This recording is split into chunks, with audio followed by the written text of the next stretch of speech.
What is up? And welcome once again to the Lions Carnivore podcast. Dan right here, and I have the pleasure of finally having a sit down with the man himself, Jonathan from Carnivore Muscle. Welcome aboard, sir. Hey Dan, what's good? Thanks for having me. It's a delightful setup you have here of all the little different things and a picture of you in the background. I'm definitely not AI generated. Definitely not. Definitely not. It was me. I actually hand drew all of this. This is what Carnivore does to us. It just enlightens us, that sixth sense. Yeah, we get these extra little subtle little skills. So I think, I've got a few skills myself actually through Carnivore, like telepathy. That's a really good one. I love it. That's how we connected, obviously. You know? Yeah. So you're very fascinating. I have to start off with that. You know, I've been following your channel, been listening to a lot of your interviews. You bring a special insight to this carnivore community. Your kind of acumen of lifting, nutrition, it brings a great perspective to this. And I wanted to pick your brain on this because, you know, back in the day, I used to, do weights and whatnot. And I used to know the importance of every macronutrient, everything. But then I stepped away from all that. And this is where you come in, and you have to enlighten me. Because how did you find carnivore? How did you pivot from the norm of bodybuilding, muscle building, of eating carbs, like nonstop carbs, and then kind of circulating and circumventing proteins and fats, but your ideology has shifted, isn't it? And just let us know how you did it. Yeah, so if I'm honest, I started off doing a very standard gym bro diet: chicken, broccoli, rice, with accompaniments, meaning pizzas, sometimes 2 a day, a big bag of Haribo, so maybe a pound of Haribo after the workouts each day.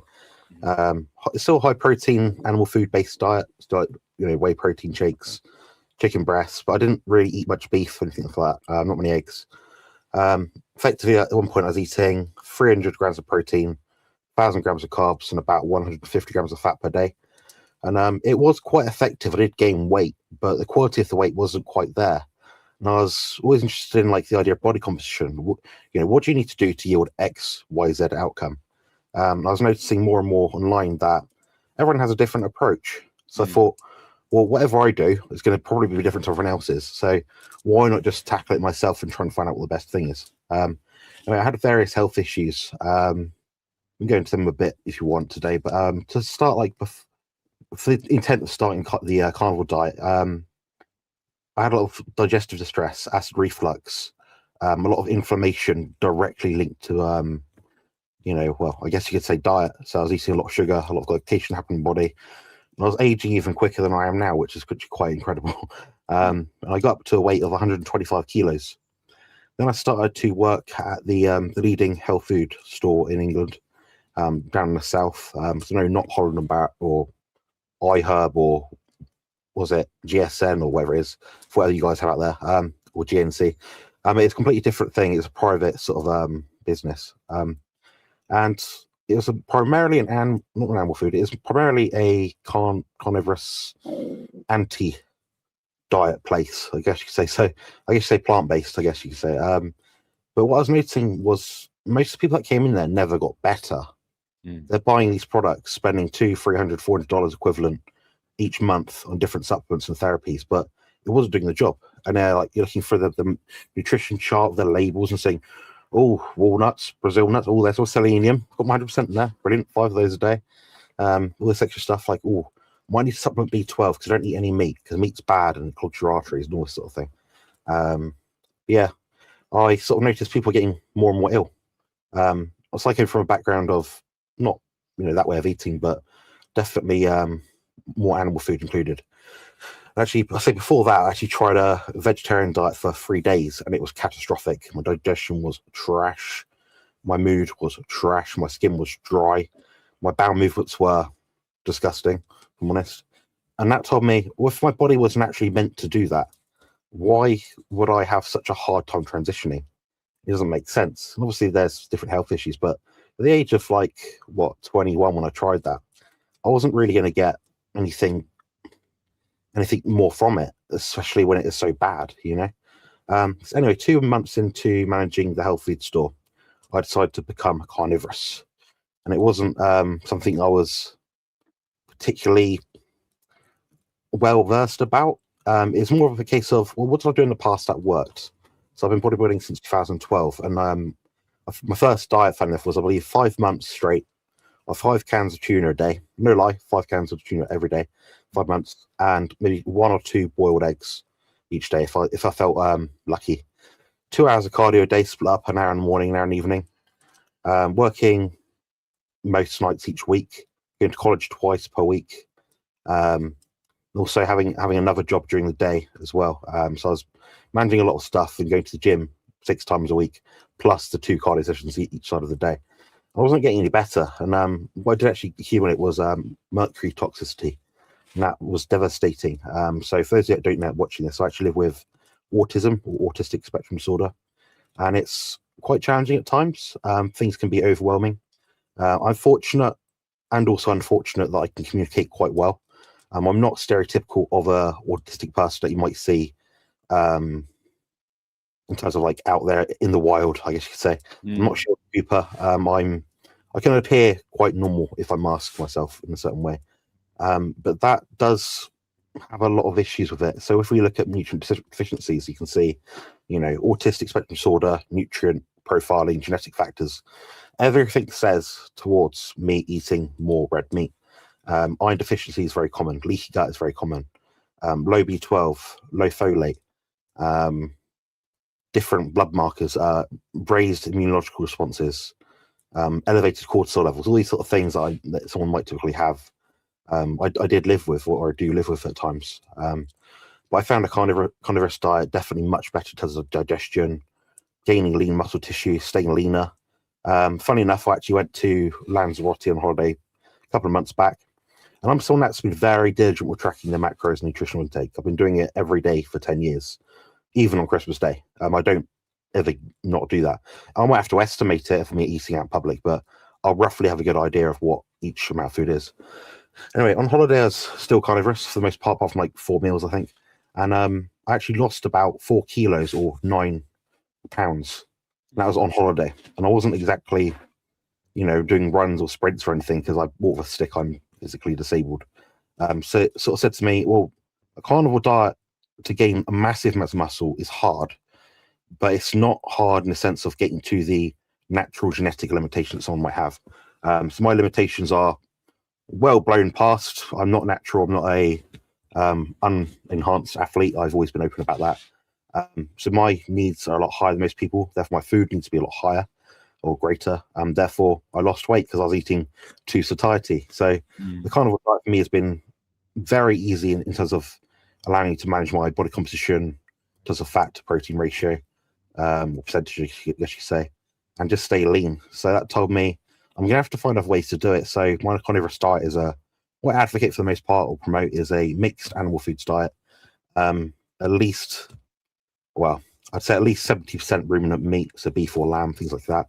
And the rest can be whatever you like, ideally from the animal kingdom. But you should pay attention to your hunger cues, your satiety mechanisms.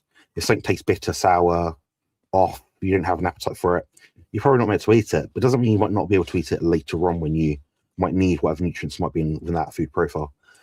So for me, my diet is pretty much aligned the same. And I'm currently 3 weeks out from a bodybuilding competition, competing in England and the UK. And I'll be competing against other athletes like me. And I'm doing it on kind of a diet. I'm probably the only bodybuilder out there that's not starving hungry right now. I'm eating 430 grams of protein, 30 grams of carbs or up to, which is through dairy, things like that, eggs maybe, and also 160 grams of fat, which is quite low for me, but I'm trying to get very, very lean here. So you have to make bigger jumps to make bigger sort of improvements sometimes. That's what I wanted to ask, Jonathan, on that. Like for someone like me with carnivore, you know, I had an eating disorder. I couldn't stop eating all the sugars and whatnot. Now I'm at a level where I know my signals, right? I know when I'm hungry. Like it's innate right now. I'm in tune. But someone that is in bodybuilding in the competition, how are your cues during the day? Is it something that you have to just a little bit more force yourself to eat, or you condition yourself? All right, at this time, I know I'm going to be hungry. I have to fit in all these macronutrients, or is it something else? Okay, so my approach is quite mixed and it's quite individually dependent. Mhm. I have to eat a massive amount of food to maintain my weight relative to what most people do. Because my comorbidities, so for anyone who doesn't know, I live with autism spectrum disorder, chronic fatigue syndrome, CRPS, which is the most painful disease known to man or condition known to man. Worse than childbirth, worse than cancer, worse than arthritis, worse than fibromyalgia. It's been measured, and I've had brain activity measured, and I produce all the symptoms of it basically. So that has a massive toll on my body in terms of my mitochondrial function. In order to get past that, you have to put more in, unfortunately. So I did a video maybe a year or two ago, maybe 2 years ago. I think it's called something like Carnivore Protein Guide 101, and outline all the conditions where someone might actually need more protein than other people. And the funny thing is, by default of having more protein, my satiety is much greater, which means for me, dieting is extremely easy compared to most people. Also because I find that your blood glucose levels are more regulated, your gut health is a bit better. And also, I mean, if I was to eat what I need to eat to maintain my weight now, I'll be eating nearly maybe a third, at least, I'd say a third or more volume of food, which means my body's going to struggle to digest that, which means it takes energy away from my brain, which I need to do my jobs and things that I have to do. So I'm at a state now where I think I'm at the kind of peak of what I can physically achieve physically. And I will say this to people out there, because I know people can go in the comments and say, oh, but bodybuilding is not healthy. And I say, I'm still probably more healthy than you, for one. But the other thing as well is I do this for me because I can't do anything else. I can't ride a bike. I can't walk for a long period of time. I can't play table tennis. I can't play pool with my dad. I can't swim anymore and move my feet. I'm extremely limited in my physical capabilities. That doesn't mean I can't go to the gym though and sit in a machine for a few minutes, lift carefully under a certain like training method that I use, then go home and rest and use my 55 plus recovery hacks each given week to allow me to recover for what I'm currently doing. So yeah, it's I'd say it's certainly not easier.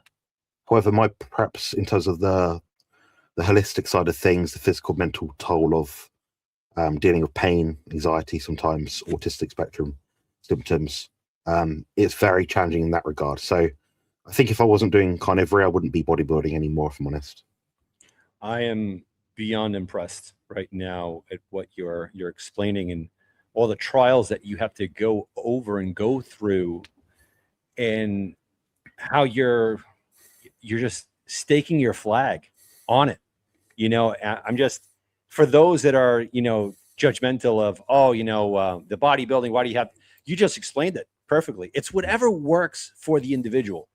um Having this carnivorous kind of lifestyle, you have a lot more energy than your standard American dieter here in the West.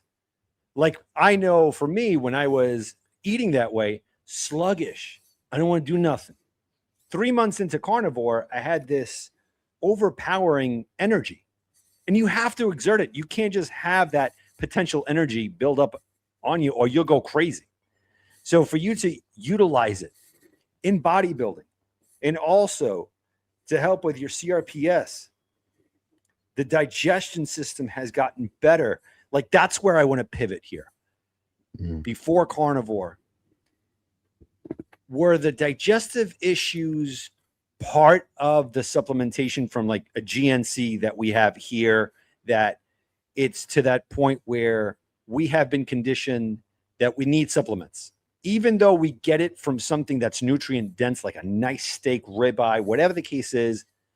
But they push this narrative, you need to have supplements, you need to have it, unless you really do. And that I understand, like medically, sometimes we do need supplements. But someone who's healthy, who has the wherewithal to go and buy something nutrient dense. And on top of that, the doctors are saying, yeah, but not only that, you have to start buying more supplements at a GNC. Yeah.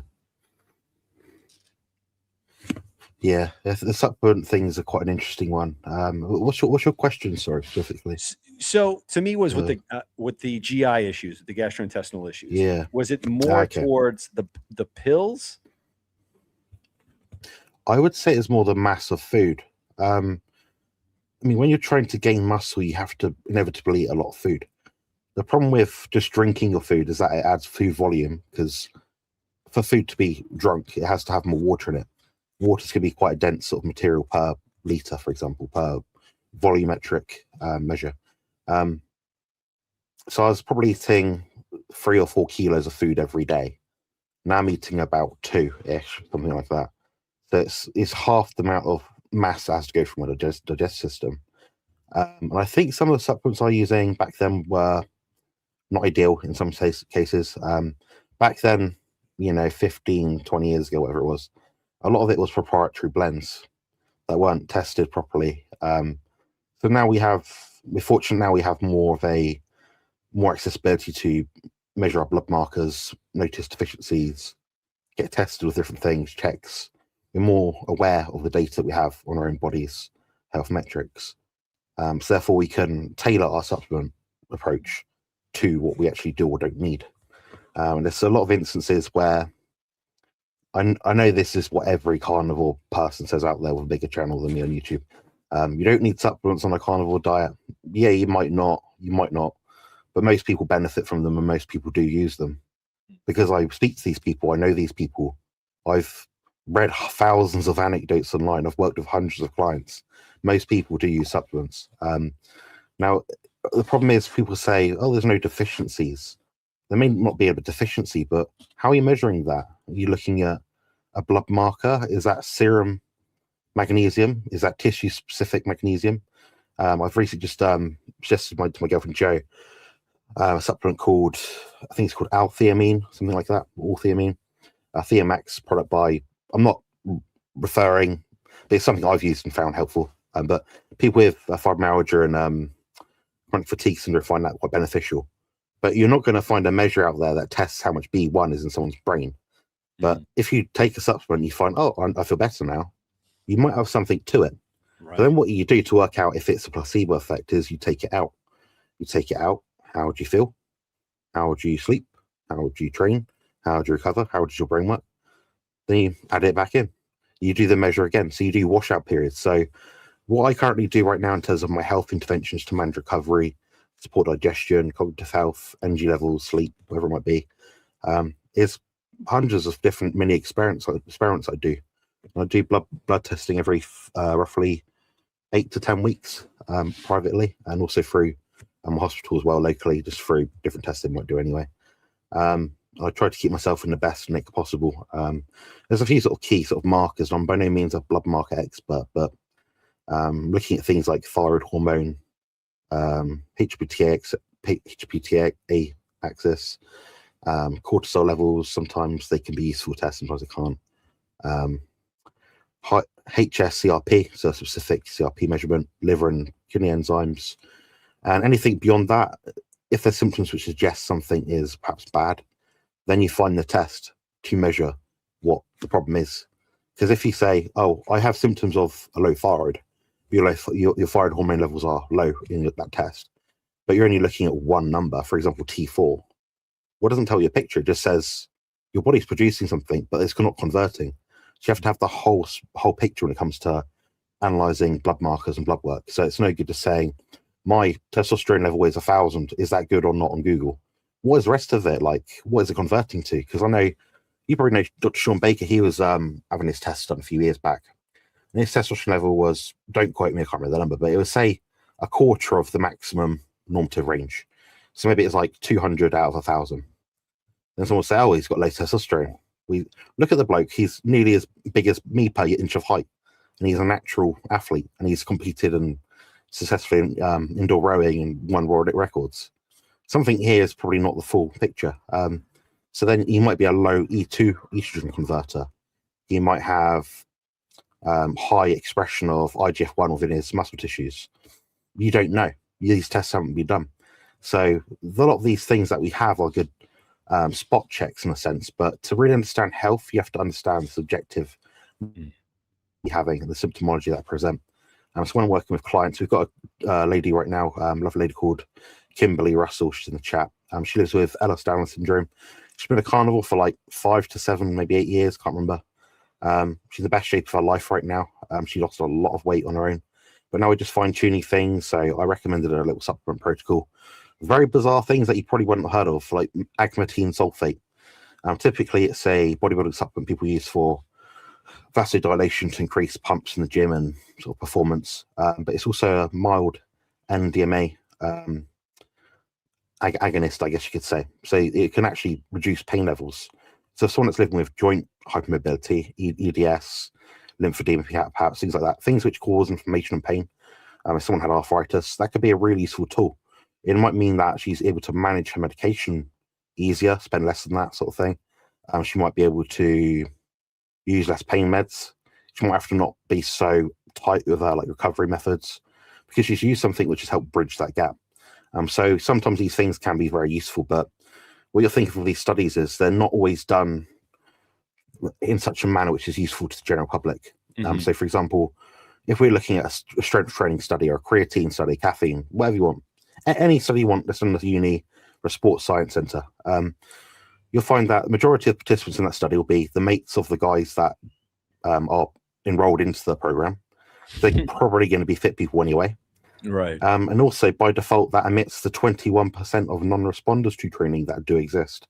So these studies don't point to a lot. So I think for some people, if they're at a point where it's safe and efficacious in terms of cost to add a supplement in, by all means, do it. Obviously, contact your physician sort of thing. But understand there also might be confounding factors which prevent you from understanding if it's actually made a beneficial impact or not. One example of that might be that month a family relative passed, you might have less energy. Oh, the supplement didn't work. Or maybe it did work in the background. Maybe you just had to run it for another week. So it's an ongoing process, and that's why I'm not a fan of supplements for the most part, because once you add it in and take it out, you can't always know if it's been giving you a benefit or not. But I think supplements should be added in best practice, in case by case kind of individual circumstances, and only in a sense when everything else is already optimized. So if you think a supplement, if you got all the best supplements in the world to help you with a certain symptomology, and they give you 10% benefit, but you're missing 50% by not opening your curtains in the morning, you're right. Picking up pennies and dropping pounds sort of thing. So yeah, that's kind of my approach, but hopefully that answers your question. It did. And you briefly touched on something that caught my attention as well, on studies, right? I don't know if you had the luxury of watching the Cholesterol Code just as yet, but it's a great documentary. It's on Amazon, and it's like once you have all of this information to showcase to the public, in which they did have the individuals that made the documentary to provide that cholesterol is beneficial to the American Heart Association. It's pick and choose. It's like they declined it, by the way. They say, no, we're not going to showcase this. It's like the closer we are to showcasing to everyone the truth, we get censored right away. And it's like checking off all the boxes when you're speaking truth. I feel with Carnivore, it opens your mind. It opens your being. There's a sixth sense where you start understanding motives. You start understanding people. And you want to become influential. At what point is it to the point where you're overstepping, trying to help someone? And where is it where you have to kind of lean back a little bit and allow people just to do their own thing? Because I'm at a point right now that I just want to help everyone, but I know I have to police myself but how hard to me it's hard. It's hard keeping truth in. How do you work with that? Like with your coaching and everything, like how are your steps in order to help someone? Yeah, so a funny story with regards to my coaching. I had someone that I consulted with a few weeks back, maybe 3-4 weeks back, and they had cancer. And long story short, they're using exercise as a modality to improve their mental health to the point of their own detriment, meaning overtraining, basically. That was leading them to feel stressed, tired, anxious, fatigued.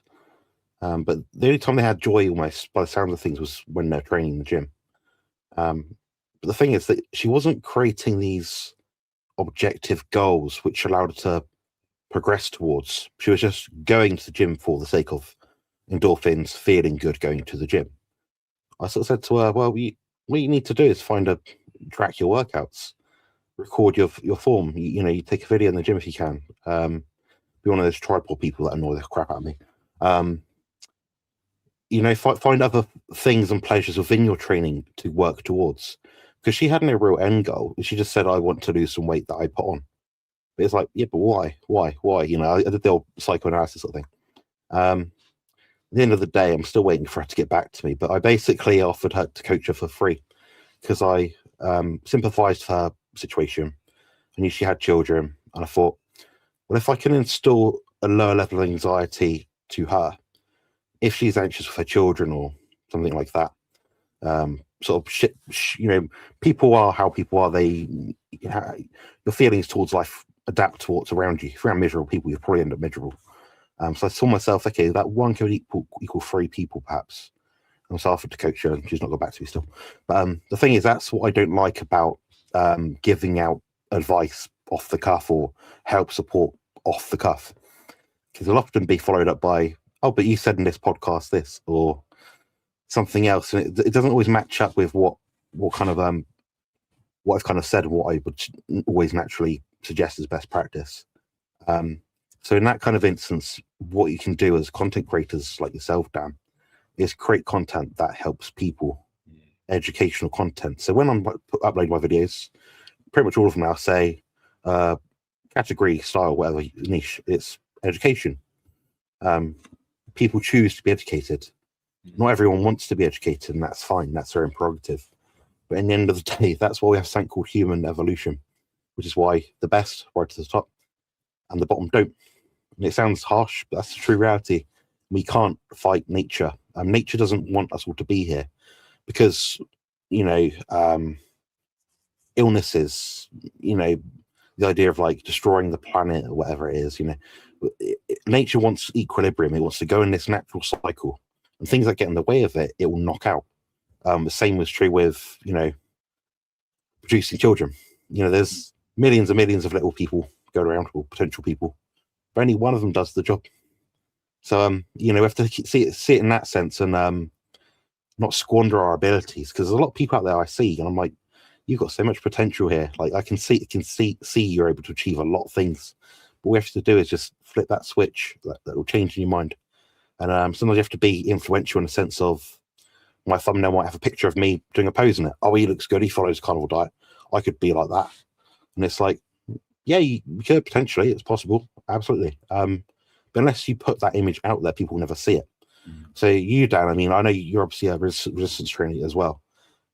Your thumbnail was to be muscle man and get fit with me, Dan, and this is my men's lifestyle, and this is how I approach life, and I'm maintain being stoic and things like that. So that's kind of that's what I would personally suggest to someone. Put the information out there, give as much as you can, and people will take what they're going to take. And when people want more, so once you get people to that halfway point, then they can push for whatever memberships, programs, services that you sell, sort of thing. So that's my approach. If you want to get the human standard up to an equilibrium, that's good.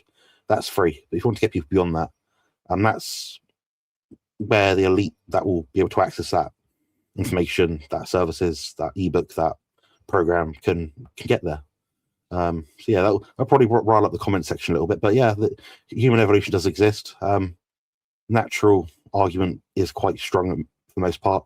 and we can't fight nature essentially. So I like Yeah. that. No. You nailed it on that, because we want to evolve. We want to get to that next level, but work needs to be done.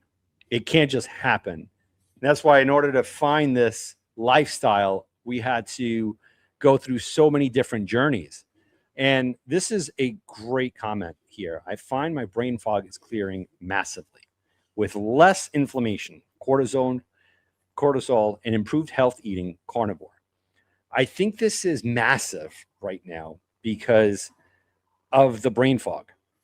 Like I was just alluding to it, that so many people want to get to that next level and they can't. You're hindered, you're handcuffed with what society has, how they have implemented their structure, which is perfect, by the way. I honestly, the way how everything is set up for us to fail is scientific. It's excellent how they have it. But in order to break free from this matrix, you have to do things that are uncommon to the normal person, but common to the fact how it was 200 years ago. 200 years ago, there was no supermarkets. You're out, you got to feed your family, you got to go out hunting, primal. You have to do what was necessary. Now you have these bliss points where it's engineered, where you cannot, for someone normal, and I'm going to use myself as an example, I was addicted, I was a slave to that way of eating. I could not get away from it. I had to be on my couch when I would leave work and be overly indoctrinated over and over, watching programs, eating my Doritos, my whatever the case is, cereal, and just withering away. And you're 100% right. It was that potential. Like when you just said, you see so many people and you're like, man, they have so much to offer, but they choose. I think that is the massive point here, is the choice. Why is it so difficult? Like, I know I keep staying at that base, but why is it so difficult? It's difficult, Dan. I mean, you elaborated the point perfectly. It's difficult because me, Jonathan from England, you, Dan, from, imagine, US. Yeah, US. Sorry.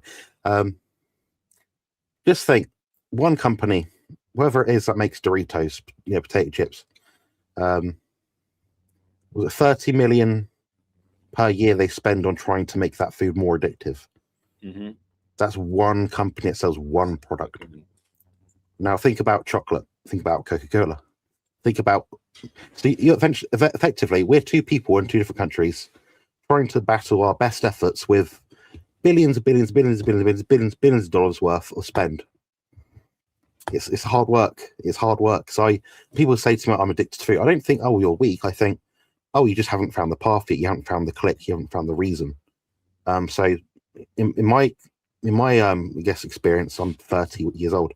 I found that reason very early, which is good in a sense. It might mean for the next 50, 60 years, I'll be able to stave off a lot of things that people that perhaps start this 70 or 80 years old, that wouldn't be able to. So, yeah, I mean, I imagine you're a couple of years older than me, maybe, but it's good to see other people in the space, especially men in the space, because I think not a lot of men talk about the topics you talk about in your channel, which are very unique, and it's always like, positive stories like, I had diabetes, now I don't, lost all this weight. But talking about this thing is important because we have to understand, what is it the people that struggle behind with all this, unused, lost potential, so I think that's an important point to mention, is we have to certainly gather our thoughts and get together in a way that is cohesive as best as we can. And also, at the same time, not feel guilty because not everyone will always take our advice.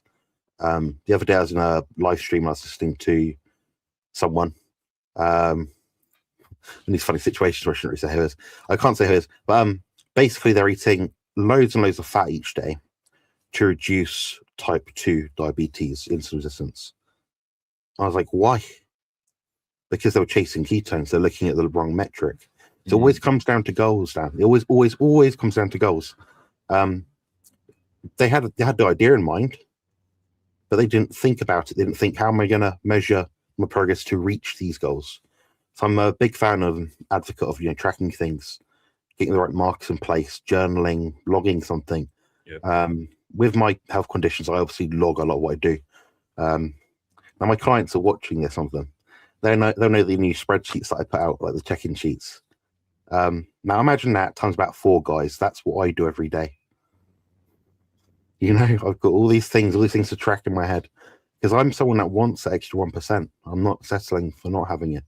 When I know it's just a little investment in time, like 1% over many, many years will add up. So That's empowering. 100%.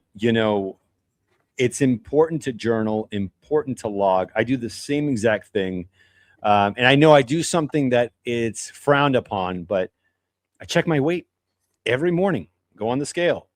And I have a log from when I started this. No, I apologize. No, way before, because I would yo-yo diet. When I started this, I was very close to 250 pounds. I'm very close to 180, right? Almost to my goal. And that's fine.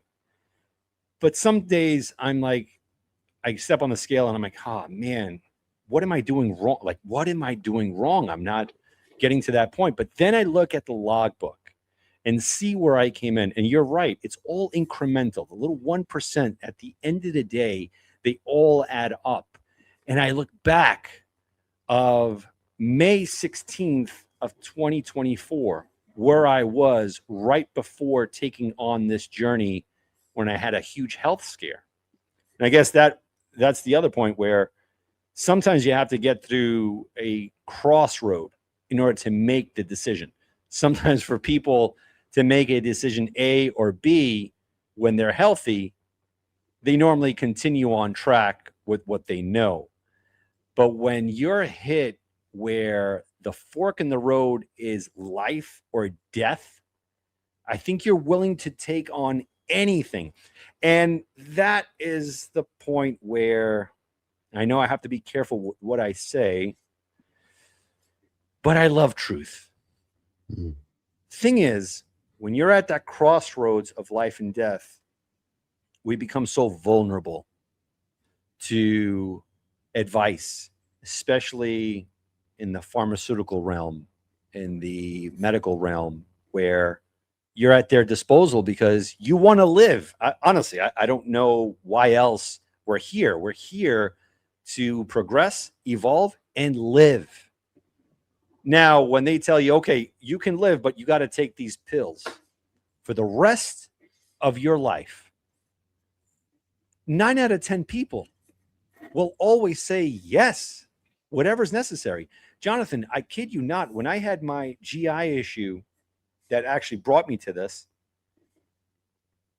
the GI doctor said, okay, we got to fix your microbiome. You got to buy this probiotic. You have to get it online. I'm like, okay, whatever. So I look it up in front of him. Guess how much that was? That bottle was $200. $200. Yeah, That's a meal. That's 2 it's a few weeks meals. worth. It's a lot 2 of good weeks meals. easy. Oh yeah. But I was susceptible. Whatever I need to do to stop the bleeding in the muffler section, got to do it. I bought it. And thank goodness I rerouted and I found Carnivore. But something else I want to really touch on. I'm about to be 45 next month. And what occurs here in the States is the older you get, the lower men's testosterone occurs. It's natural. It's how it is. That's it. They spoon feed us all the time. I gotta be honest.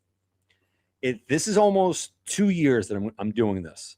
My testosterone levels, how I feel, everything. I have not felt like this since I was in my teens. At that point, this is where I want to kind of dive into this kind of subject. Why haven't more nutritionalists guided their clients to more of a carnivore lifestyle to boost their testosterones and endocrine systems than just going with the status quo, which they already know the end results. Yeah, it's tried and tested, isn't it? The standard Western diet, it's battle proven, and it's lost the battle tragically, absolutely, to its total detriment of the male species. If I'm honest, what I can say is a lot of the nutritionists, holistic naturopaths, dietitians, when they complete their graduation or their graduate program, they have the option of agreeing or signing up to a certain affiliation, accreditation, association, something which says, my name is John Smith and I took this course and I'm qualified in nutrition, and that means I'm part of this association. That association is affiliated with close ties to perhaps the FDA, or if in the UK, the Food Standards Agency, the public health guidelines, the Eat Well Plate, the food guidelines, the whatever it is now, the triangle thing, the pyramid that's been probably put in a better position, in my opinion. What's happened is they've said, well, you can only join our club if you agree to our rules. Right. And our rules are we promote this. Yep. But what you'll also see is no association wants to ever be proven wrong, even when the scientific literature that does exist, for how sparse it is on low-carb ketogenic diets in terms of long-term health outcomes, it's still vastly, greatly superior to what was otherwise being used.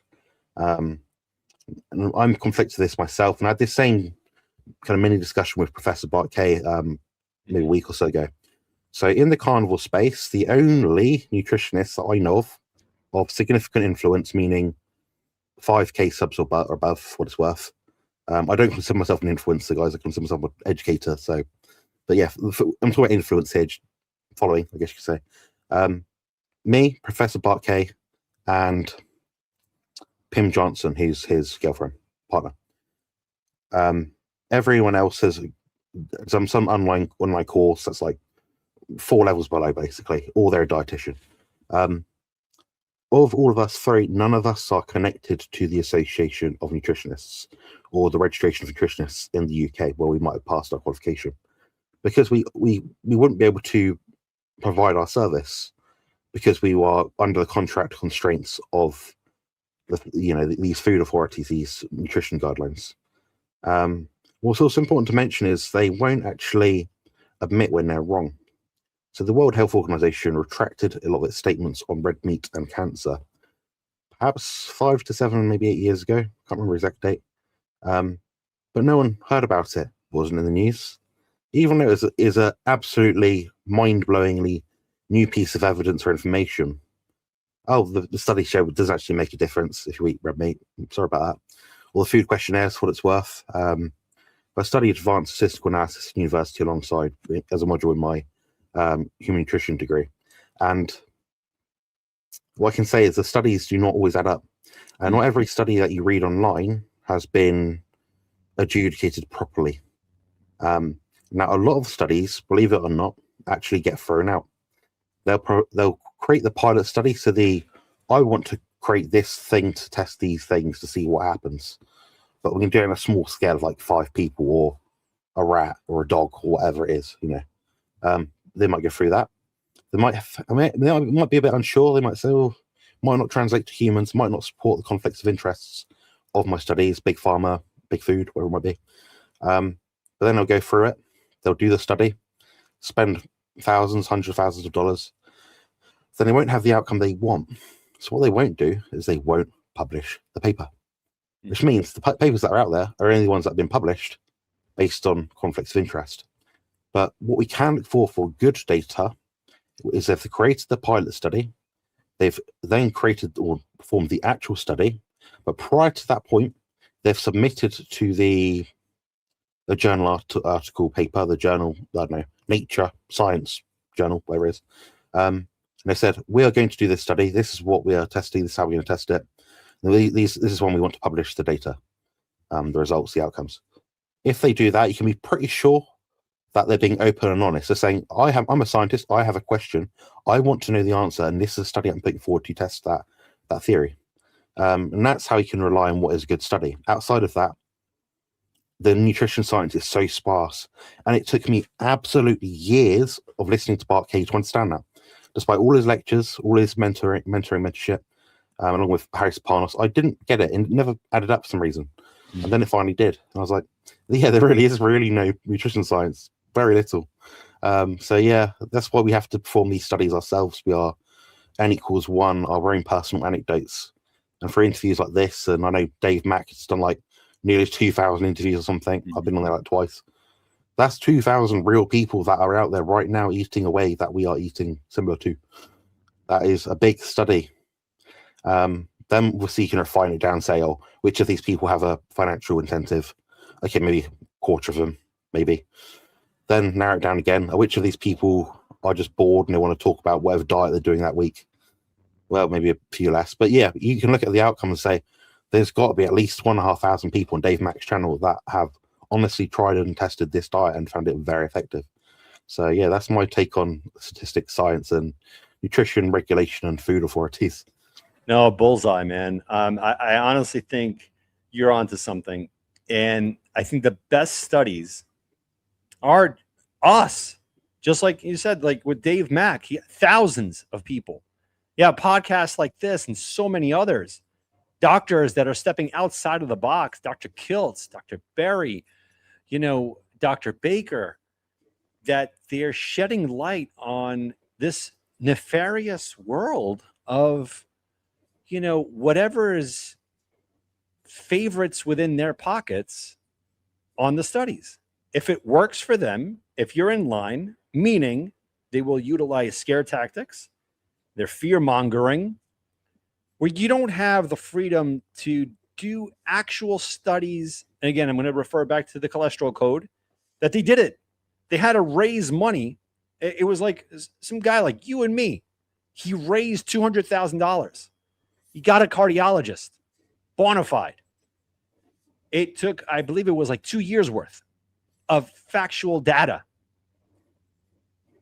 And the American Heart Association said, absolutely, no problem. You could, present it. The night before, they call him up. They're like, you know what? We're going to scratch you off. Why? Because it took them the night of to really look at this and say, this is going to mess us up financially. People are going to start getting better. If we give them the green light to move forward with this presentation, that's going to cause doubt. And what if our house of cards begins to crumble? No, sorry, you're off the list. That's, again, I don't like cursing. I don't, it's shit. But it's messed up, man. That's effed up. I apologize. Yeah. But with that being said, we can't just drop the words on the floor and say, oh, that's it. Now the action begins. The action starts with individuals like yourself, me, people in the chat, people watching, listening to this, taking that next step of, all right, I have not been feeling good on these medications or whatever the case is. Again, this is not medical advice or anything of that nature. You have to consult with your own doctor and whatnot and do what's best for you. Guys, like that's the whole thing. You have to know who you're looking at and that reflection back to you and know who you are. I think that's the big thing, Jonathan. I think a lot of us don't know who oneself is anymore. They allow the puppeteers to pull the strings. I have to do this. I got to wake up at this time. I have to go to bed at this time. I have to eat this. I have to watch this show. The media is telling me to be careful with the wars and this and that. I got to live in fear, as opposed to stepping out and say, all right, you know what? This is going to work for me. Like, that's why I think with Carnivore, and that's what I wanted to ask, you have gone through so many different diets and whatnot. Have you ever felt this optimal with any of the previous ways of eating throughout your life and your competitive career? Not remotely. If I had to pick, if I had to go back in time and say I still started Carnivore 6.5 years ago. I actually found that through Bart Kay about 8 years ago, a long time ago. I would say, going from whatever crap I was eating at the start, I'd probably say intermittent fasting would be the first thing, or time restricted eating. Not because I think there's some magic to it, like autophagy or anything super duper. I think it's more just the fact of I've got to sustain my body to the best of my ability. I've got this much opportunity to do it in. How am I going to do it the most efficient way? And you're not going to find someone doing it the most efficient way eating lettuce and carrots. They're going to be eating beef burgers, eggs, fish, nutrient-dense food. So that's probably the sort of way I'd go about it if I went back in time. Nowadays, it's not feasible at all. I can't eat enough food in a day to do it in one meal. It's impossible. I spoke Professor Bart Cave had said the video the other day. He's like, he got asked, "Oh, should everyone do OMAD, one meal a day?" And he's like, "Yeah, for the vast majority of people, but there are some exceptions." Mm-hmm. And I happen to be one of those exceptions because I have to eat so much food, because I have to sustain such a high output. It's just inevitable. But what I will say is the vast majority of people in a carnivore diet currently right now that I've ever spoken to, heard of, or seen, they're eating about 2 meals per day. Right. For men, for women, it's about 2 to 2.5.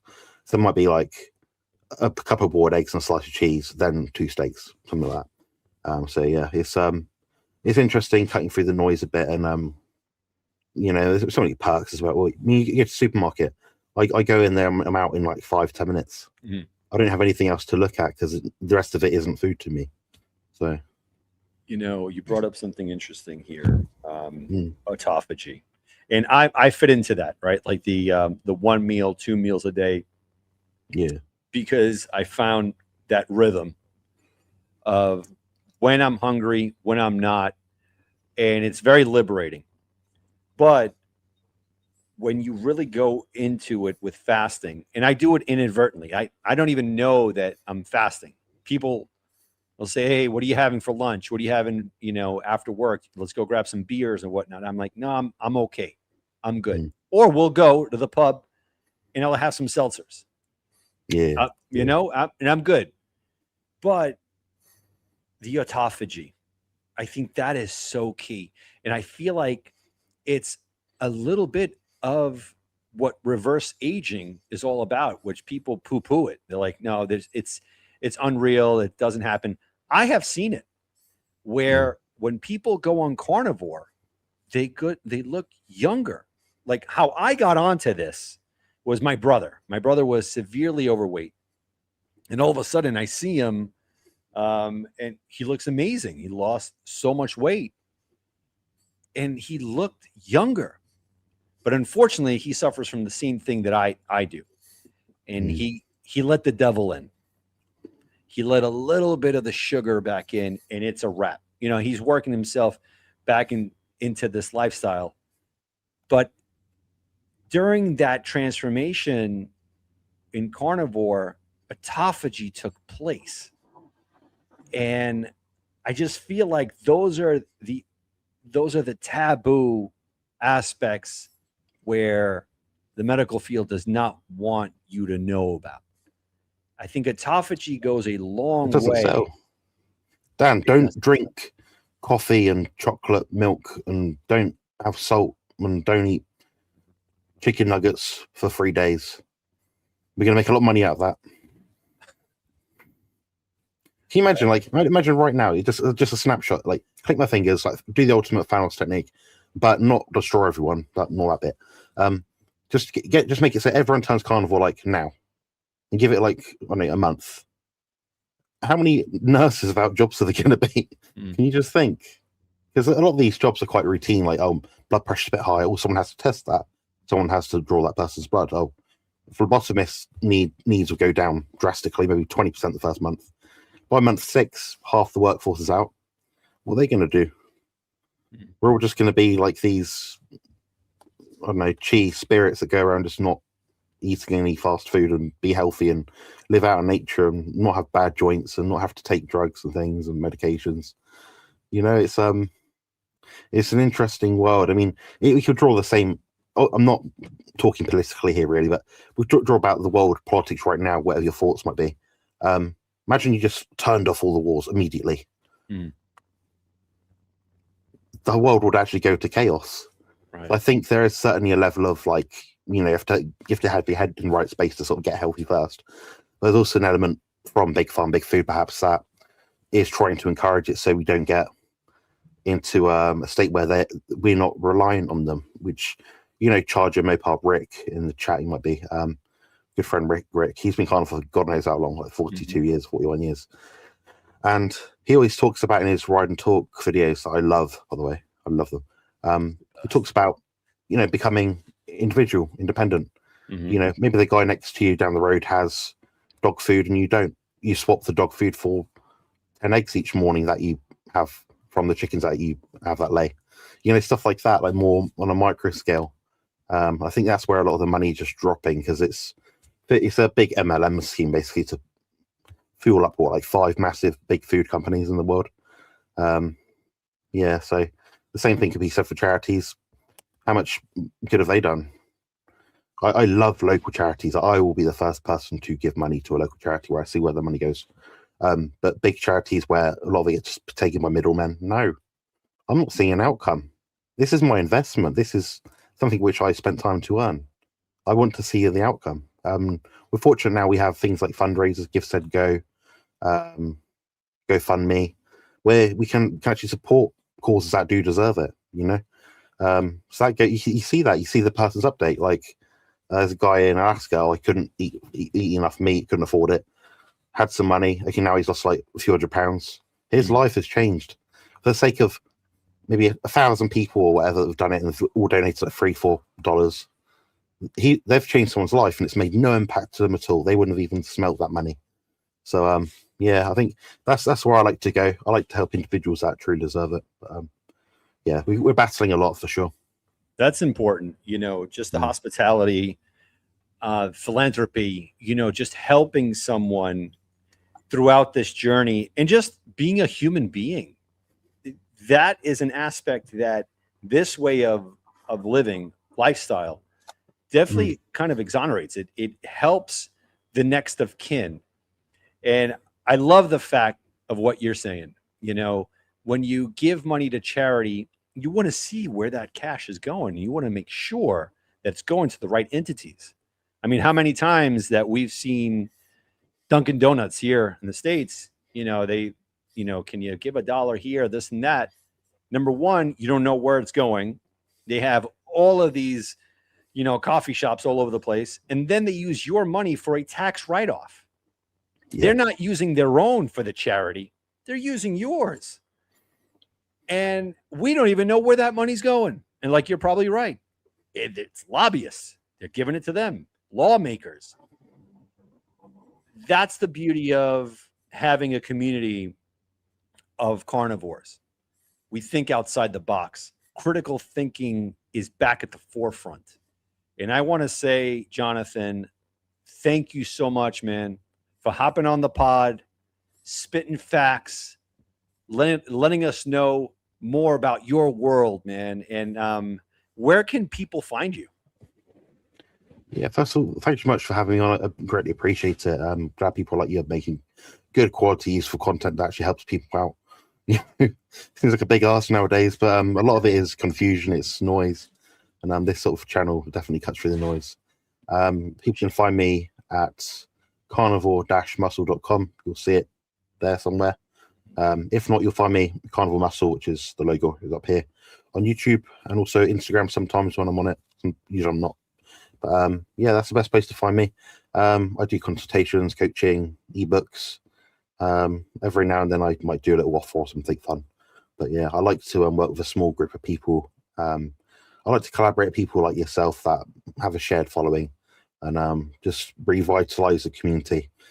Because from what I've seen, your content certainly doesn't seem to be something which is made to be clickbaity or made to earn YouTube revenue.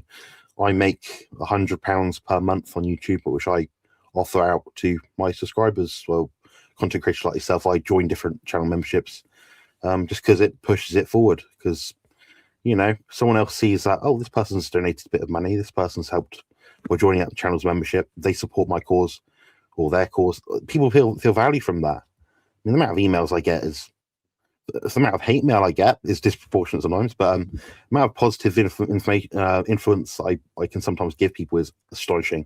I'm often getting emails from people all over the world. I got an email recently which is 27 pages long from someone just Wow. telling me about their experience, and they wrote that email to me to read. They could have just called me up on the phone, but no, they wanted to write it down, have it in writing.